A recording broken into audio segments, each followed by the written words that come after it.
EF1 Podcast. Welcome to the Everything F1 Podcast. I'm James Tiller, here today with James Houghton, Jamie Cooper and Danny Graham. We're about to chat to you about all the great things that are happening in the sport at the moment. Stay tuned.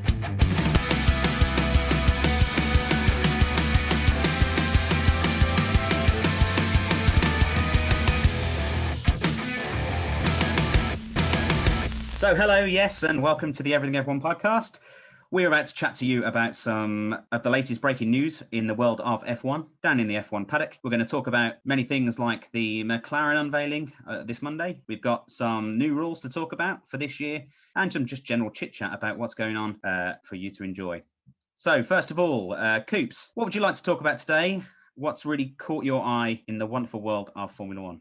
Quite a bit of stuff, but the first thing I think is Fernando Alonso having a bike accident. I don't know what it is about Formula One, right? Drivers crashing their bikes. Yeah.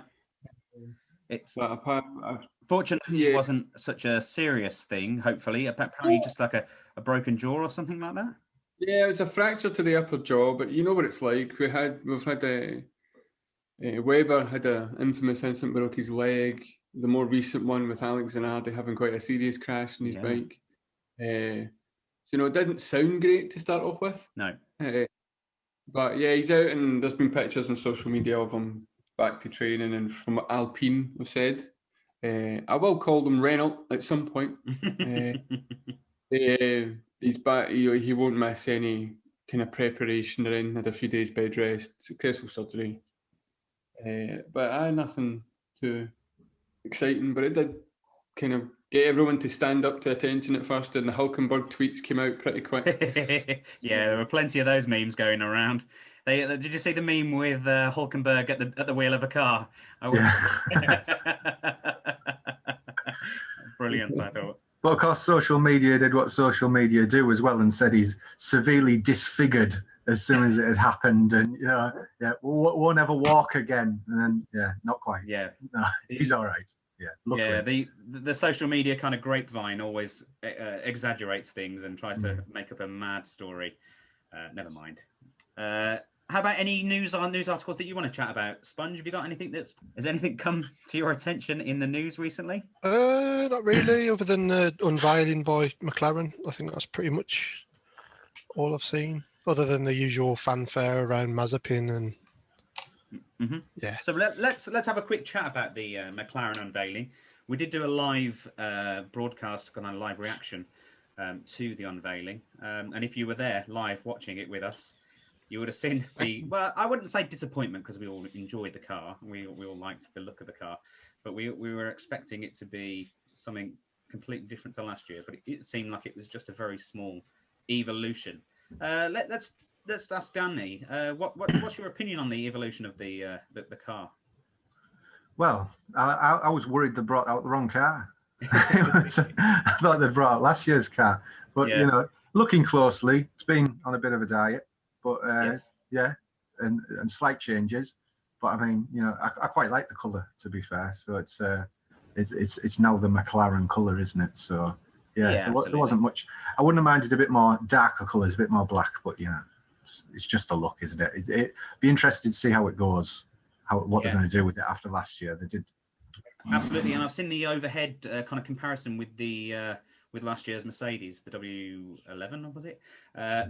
And it actually looks thinner than last year's Mercedes. Obviously, they're going to be able to trim a few millimeters here and there and whatnot because of the change of the engine, and the engine's more reliable. But to be smaller than the Mercedes bodywork, are they cutting off a bit more than they can chew with that?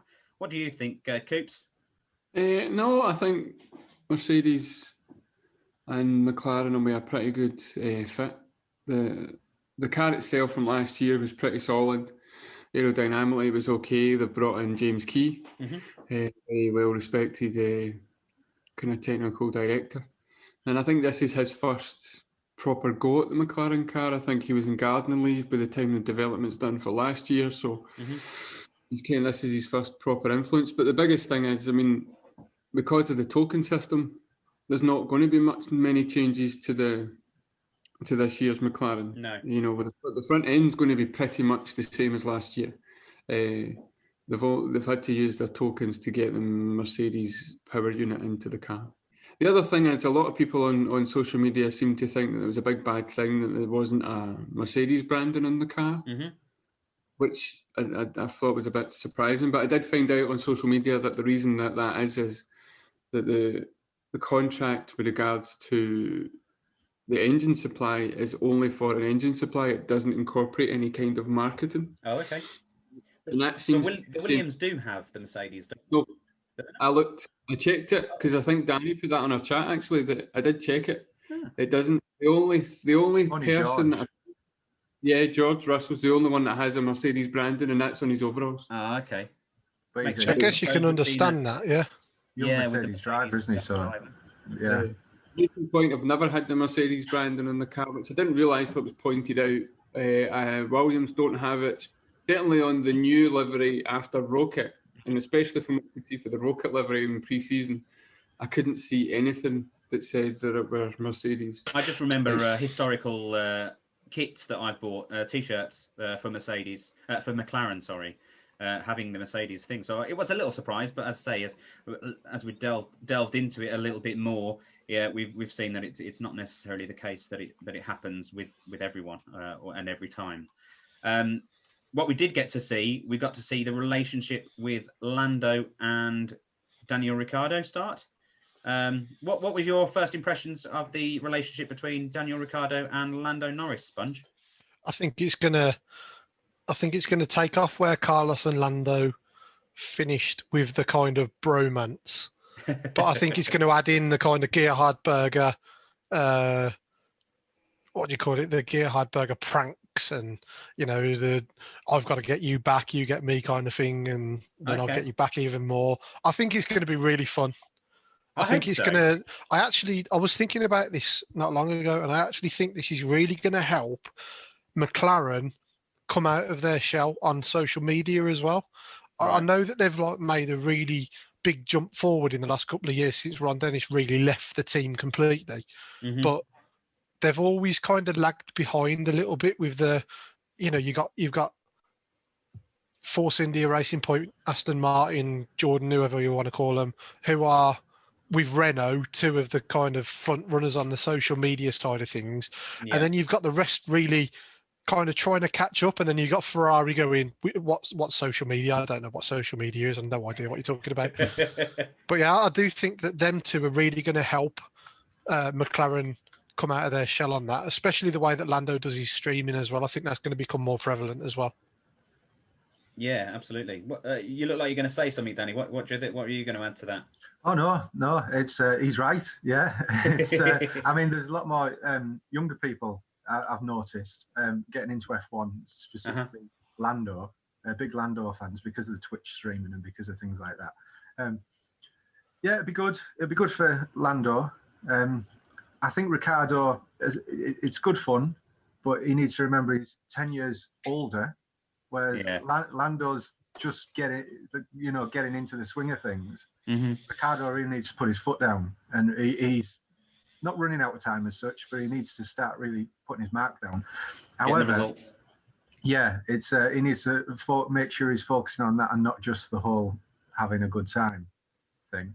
But it's nice to see, especially after the Max incident, where that was just a shambles, wasn't it? They really didn't get on the track. So it's it good to see that they're getting on, and hopefully see some work. Good team.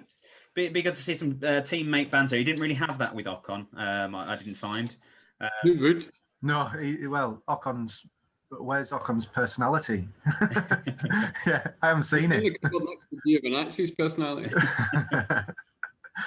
So let's ask the question then. Who do you think will score the most points out of the McLaren boys? I'll go to Coops first. I'm sure he's got an opinion on this. Will it be Daniel Ricciardo or will it be Lando Norris? It'll be Danny Ric. Danny Ric although he's got the personality and he's got a good laugh, he has a balance between. He's got the Lando Norris fun-loving side of it, but when he's on the track, he's respected. Lando still hasn't got that balance yet. Lando Norris hasn't quite got. my biggest problem with Lando Norris just now is he doesn't really know what kind of driver he is. Is he a patient, take your time, there's a full race type thing to go, a bit kind of Lewis Hamilton-esque strategy, Professor Prost type, or is he a wee bit more like Daniel Ricciardo? Daniel Ricciardo will go for it. Is he a bit more Verstappen? You don't know what type of driver he is. He's a good driver, but what is he in terms of he needs to get a bit more steel about him in the race, and I think that's where the good side is with him, with Daniel Ricciardo being there, because Daniel Ricciardo will go for it, and you've seen it in the chat, like the radio, right? You've got to do this, right? I'll drive faster. Okay, Yeah, absolutely. I can see what you're saying, and obviously he's got, as you've discussed, Danny, a lot more experience on the grid with a few teams as well. Do you think maybe the team, the relationship with the team might help Lando and help him, maybe perform better than Daniel Ricciardo? What are your thoughts on that, Sponge? I just think Lando's been, I think at this stage, this season, Lando's been there longer, understands the team a lot more.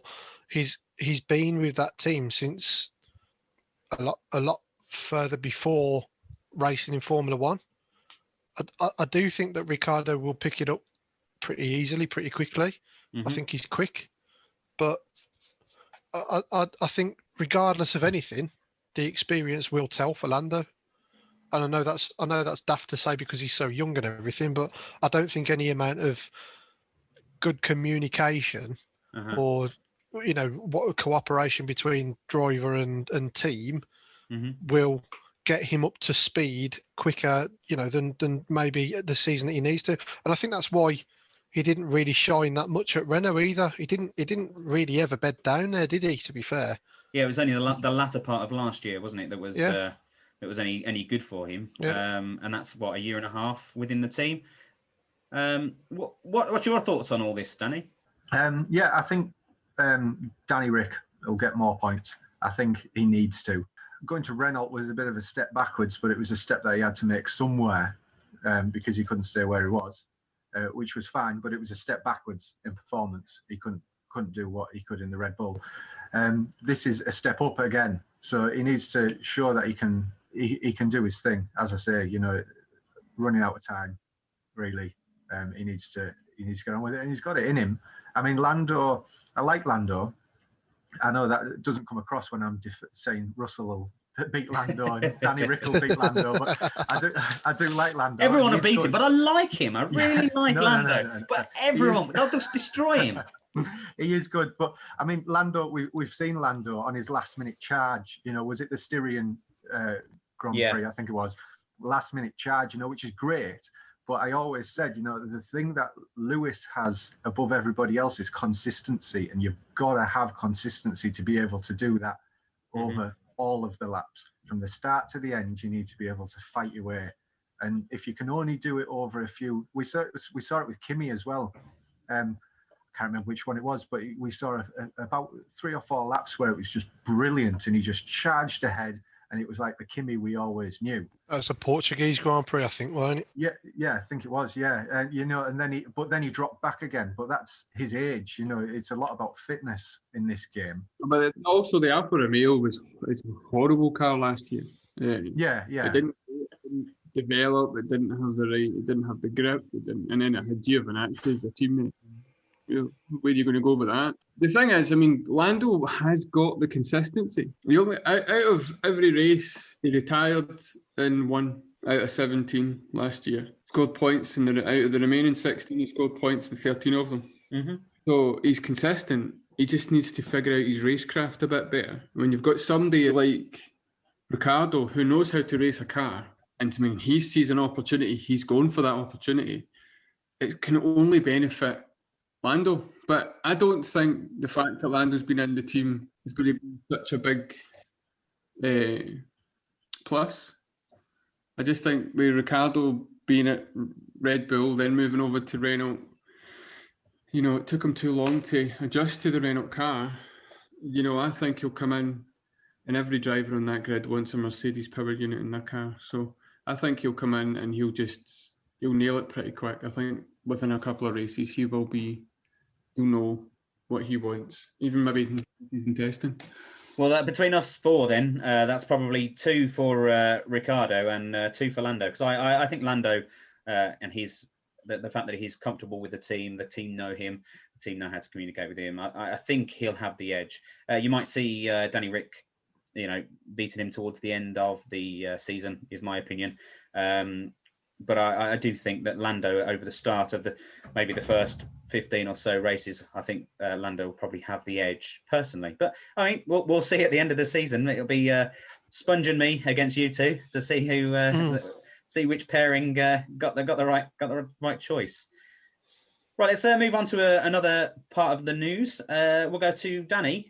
What bit of news have you seen recently that you want to chat about today? We've got the McLaren car launch. Other than that, it's been pretty quiet, hasn't it? We've got the rules coming up as well. Okay, should we talk about the 2021 rule changes? Do you want to dive into a couple of the rules there, and we'll discuss those? But I mean, mainly a lot of them are focused around reducing downforce, really, just to keep up with the tyres. Mm-hmm.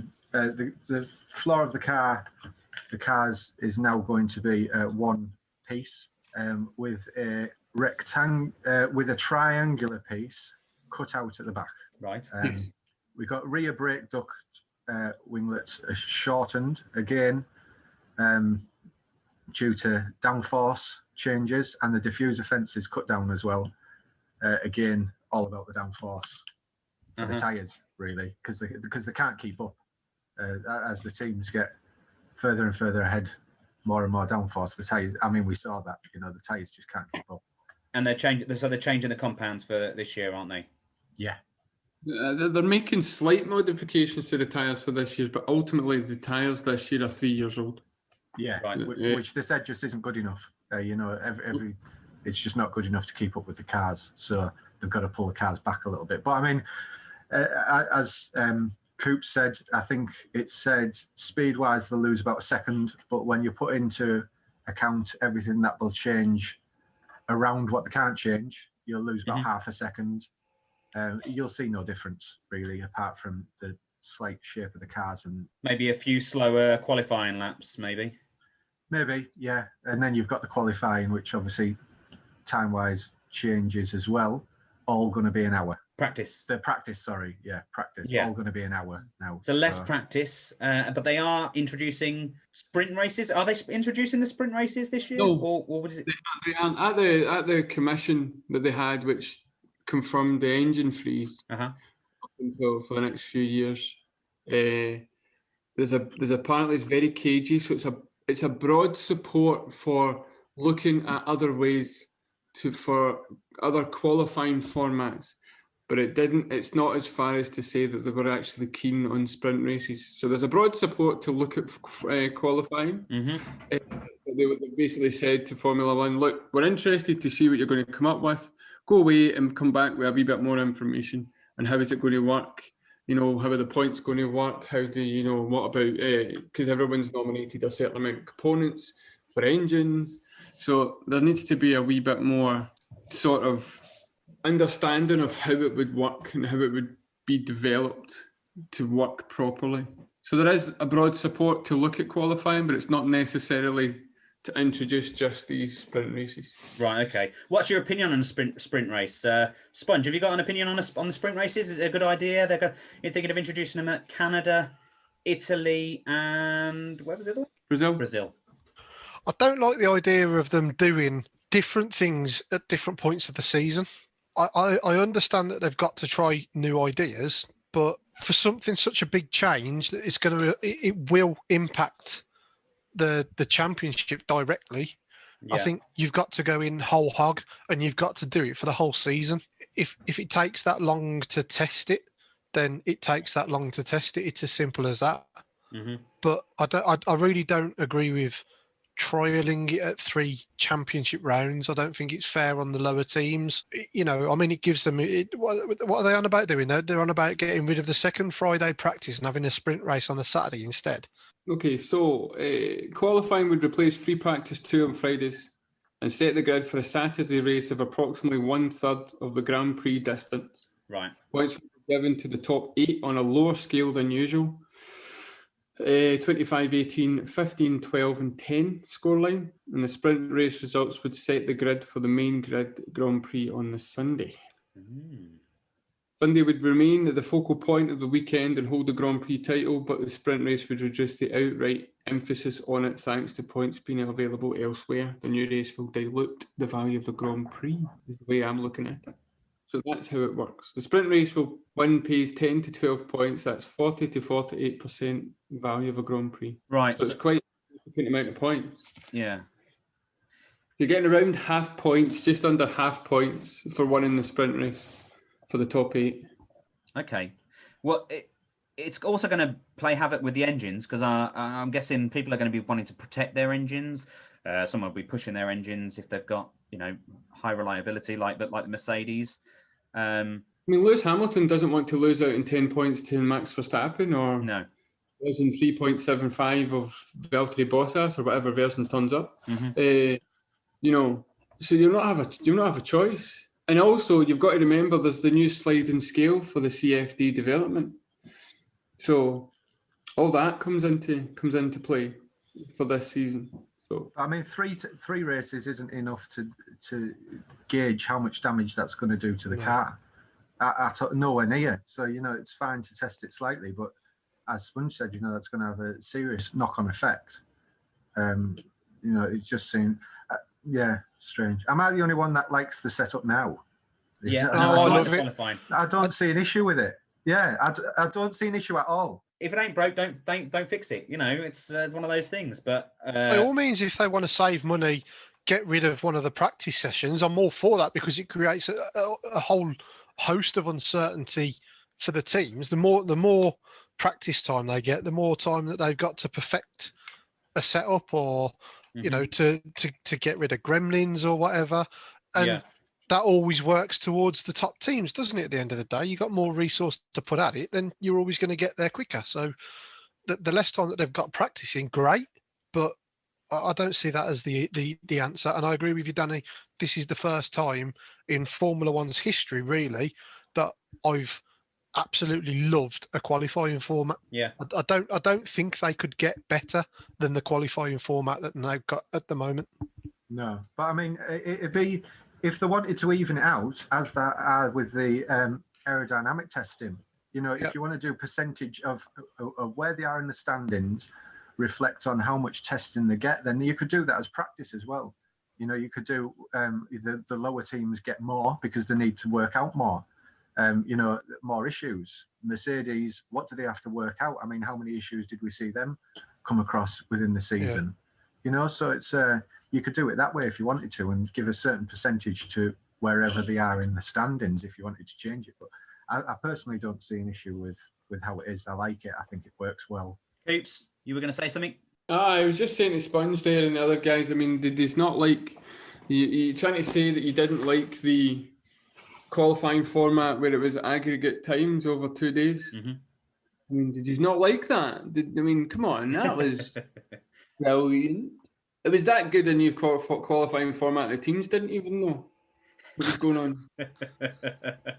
What was that? What year was that? That was 20. It was 2000s and something because Toyota was still about.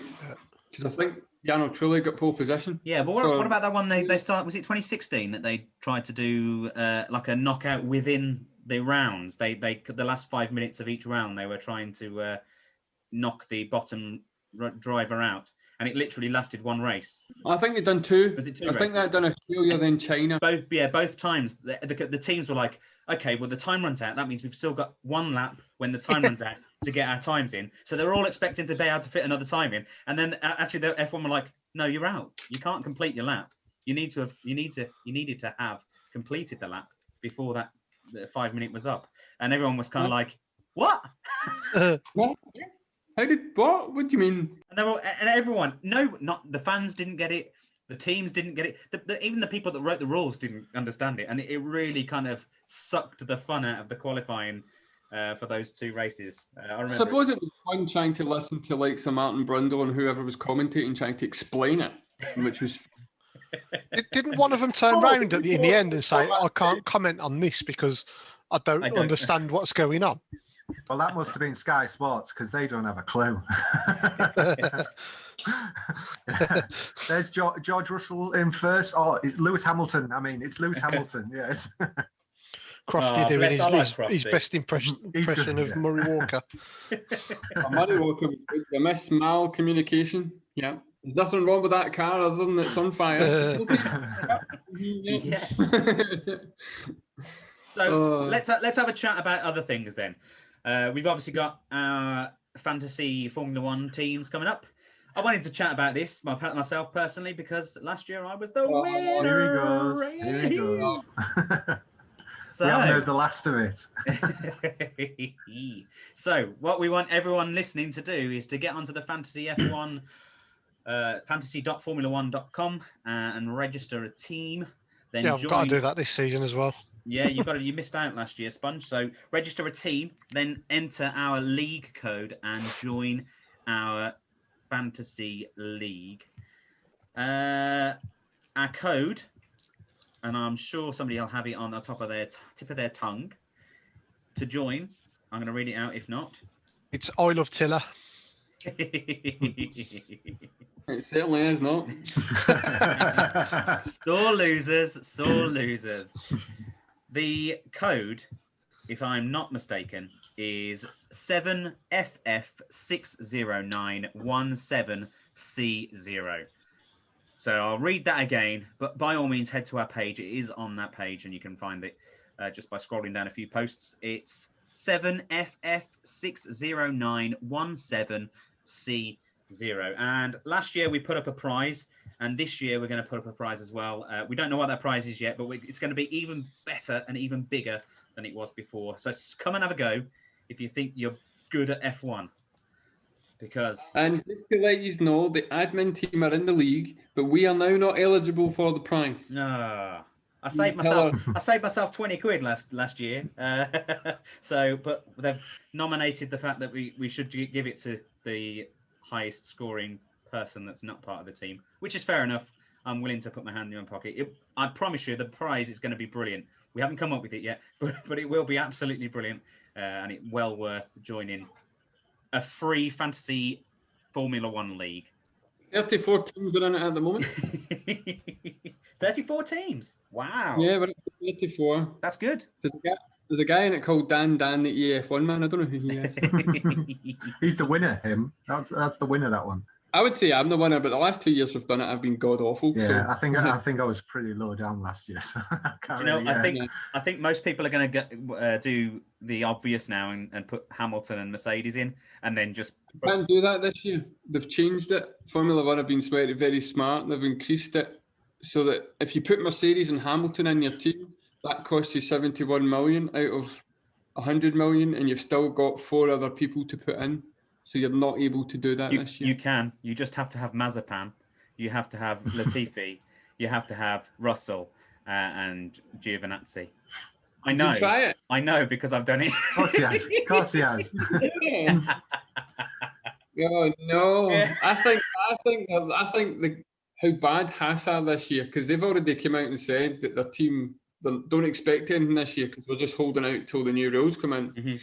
You're going to lose more by having them in the team than you will by having Hamilton and Mercedes in the team. I think there needs to be more of a balance. I'll tell you what, anyway. I'll put a tenner on it that Williams will come above Haas this year. I'm sure of it. I'll put another tenner on it. I think Williams will jump Alfa Romeo as well. Ooh. Who's going to take that bet? I think Russell will get his first points for Williams this year. I'm really disappointed that we're not in a live vodcast right now, so that everybody can tell Coops that he's a fool like they do me and come out with something stupid. No, I think Williams they'll find it. So I tell you what, no one's taking the bet on. But if Williams overtake one team, then we will do something special for Dan. If they do something special, if Williams overtake Haas and not Haas, who did you say? Alfa Romeo and Haas. And Haas. Yeah, we'll do something special for Coops. I don't know what. We'll find something out. We'll work something out. But if both of them fail and Williams do remain in 10th position, they're going to have to donate their £10 to charity. How good's that? Okay. Fine with me. Done? Yeah, you've left it quite open there. Just something special, so I'll get on it with. I'll send it. Well, I've just come up with this right now. I'm going to have to think what I'm going to have to do special. No. We've agreed to it now, so no terms and conditions added. It's I'm working on it. Hey, something special. I decide, not you decide. Yeah, it's not me you have to worry about. It's Coops. I'll dance in a pair of frilly underwear or something like that. I don't know. It'll be something nice. Like you even need a competition to be able to do that, Tiller. Yeah. That's just an excuse. Yeah, I knew there was a plan behind this. Look, we won't accept the videos. We won't.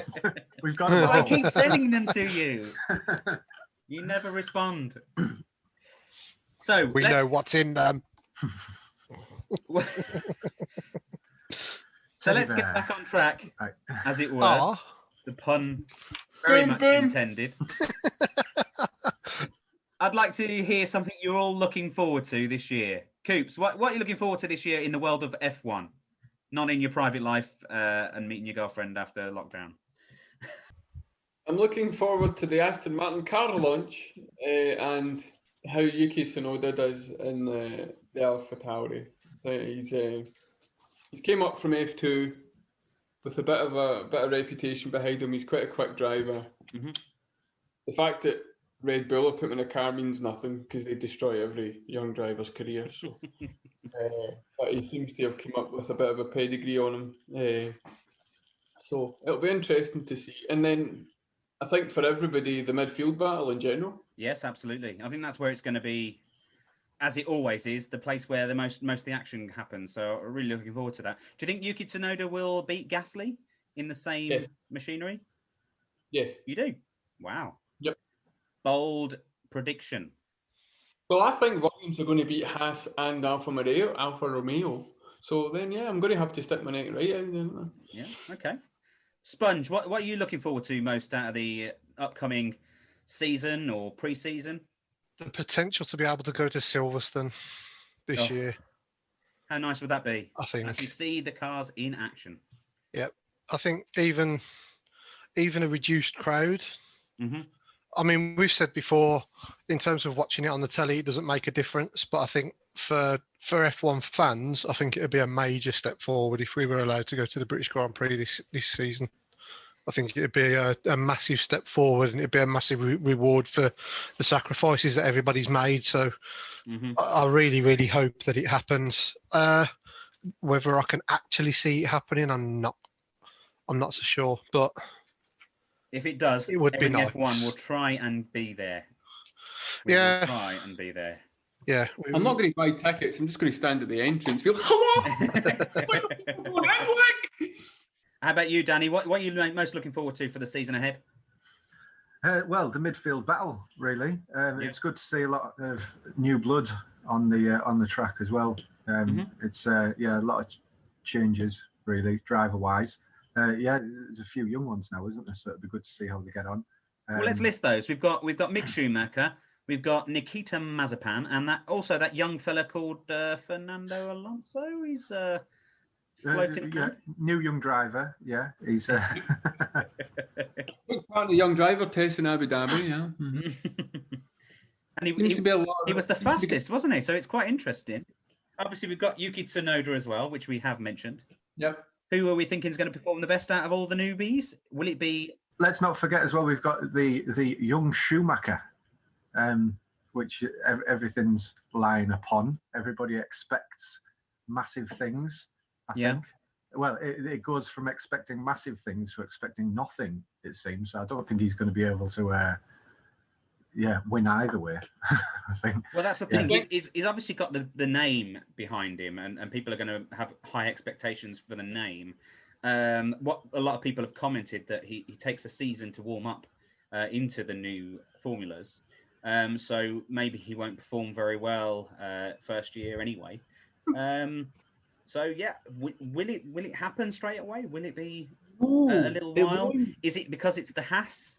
He's driving a Haas. Yeah. It's going to go nowhere. Mm-hmm. The world of social media only wants him to beat Mazepin. If Mazepin wipes the floor with him, the world is going to implode. Yeah. And I think that will be quite funny. Not because I like Mazepin, I just think they're putting far too much pressure on the Schumacher name. Yeah, absolutely. And Mazepin, as much as he's had obviously a lot of controversy surrounding his name, people are quite kind of behind him in terms of his talent. So I don't know. I personally didn't follow him, so I can't comment on that. I didn't pay close attention to him, but I mean, he knows how to race a car. Mm-hmm. He's very much races to the line. It's actually, he races quite similar in a sense to Michael Schumacher, in that he's pretty much to the line, and on occasion maybe just goes a wee bit over it. Mm-hmm. Him as a person, from everything that's been put on social media, he doesn't seem like a particularly nice person. But let's remember, really, he's the type of person that maybe doesn't care what people think, and that's actually quite a good attribute to have. Your father wins 3/4 of the world. Yeah, but it's quite a good attribute to have when it comes to, whatever's said, he doesn't give a toss. So it's not going to affect his racing. When he goes out there, he can brush it off his shoulder and he can get the drive to survive cameras just need to live in Haas for the whole of next season, for the whole of this. And just watch Gunther Steiner when Mazepin does something wrong. We just have to have somebody camped there. You imagine those conversations with Mazepin and Gunther Steiner when he does something stupid. That's going to be amazing. It's going to be interesting. Going to be an interesting season. Have we got anything else? How many races do you think they'll have? Sorry? How many races do you think there'll be? Then we'll get 23. I think we'll probably get about 20. Interesting. It will be interesting. But I think there's more of a chance to get them this season than there are last year. I think there's more of a chance. Portimao seems to be definitely happening. They're changing the Australian track. My God, it's been years since they should have done that. Ah, yes, the Australian track. So Albert Park, that's been released today. They're making it faster, yeah, which is always positive. They're widening the pit lane, so they won't be restricted down the pit lane. Nope. So there's no grass. There's going to be no grass verges on the pit straight because they've widened it by 2 meters, which is a good 6 foot. Turn 9 and 10, which is the sharp right to left, right-hander into the left, sweeping left-hander. That's gone. It's now going to be a kind of sweeping right into the sweeping left, so it makes that whole area really fast. They're changing the profile and the camber of turn 13. Wow. Other than that, they're changing sort of camber and winding it a bit into turn 13, so that turn 13 isn't a single lane corner.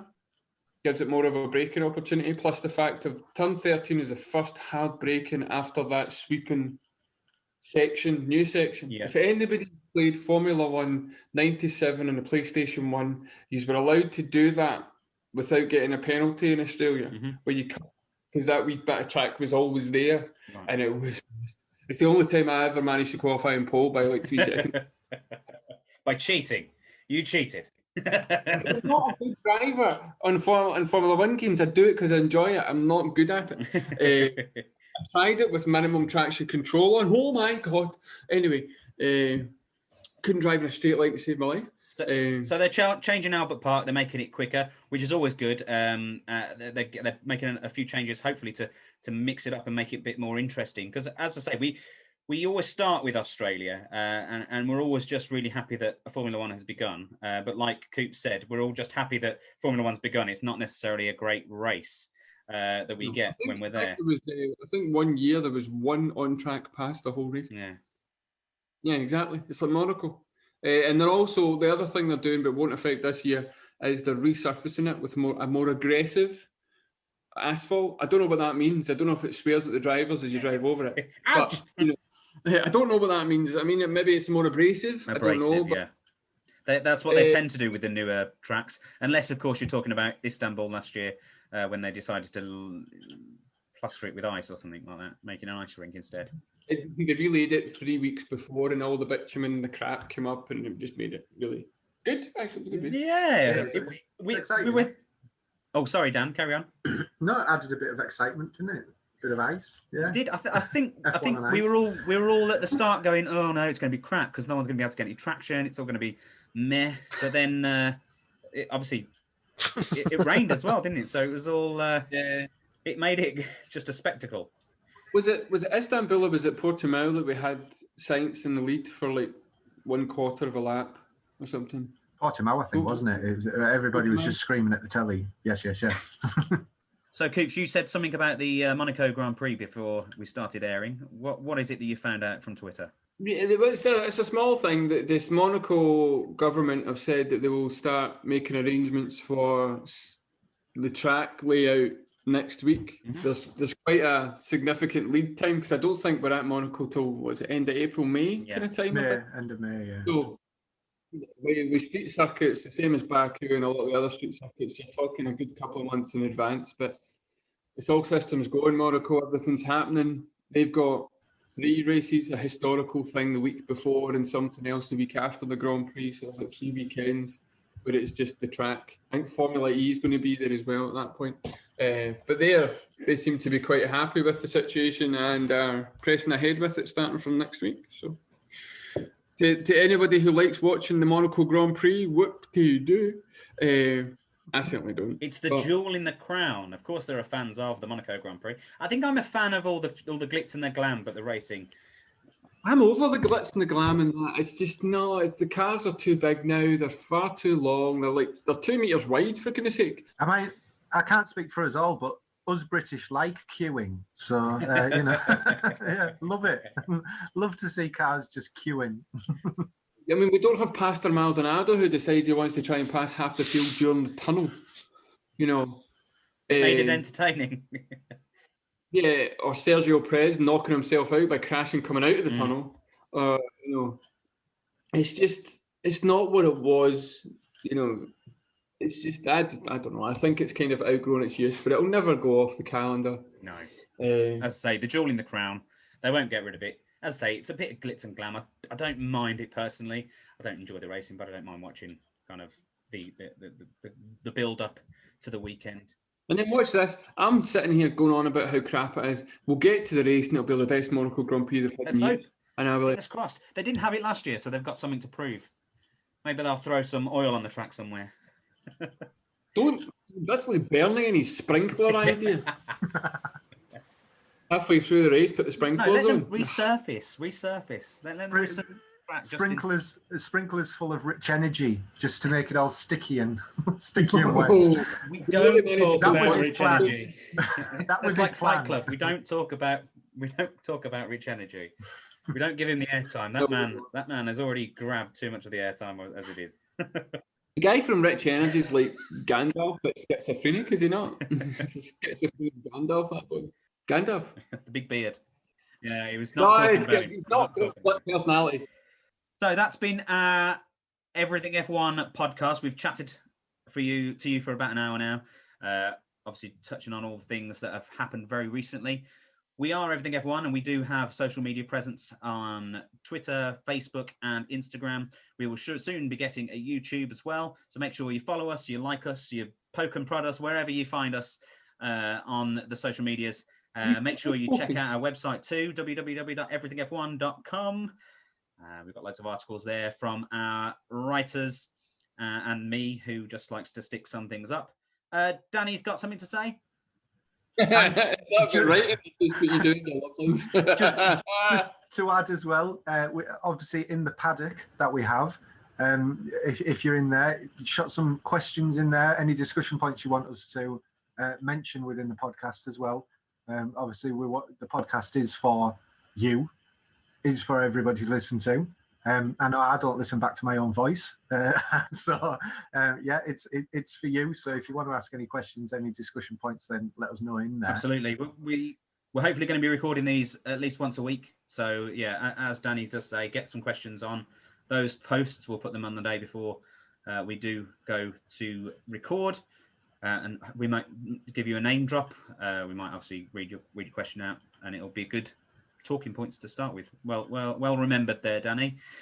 We're on Twitter, Instagram and Facebook at JoinEF1 on all of those. Find us, like us, share us, help our community grow. This has been the Everything F1 podcast. I've been James Tiller. We've had Danny Graham, James Houghton and Jamie Cooper. We hope you've enjoyed the show. Please listen to us and like and subscribe. See you again soon. Bye. Bye.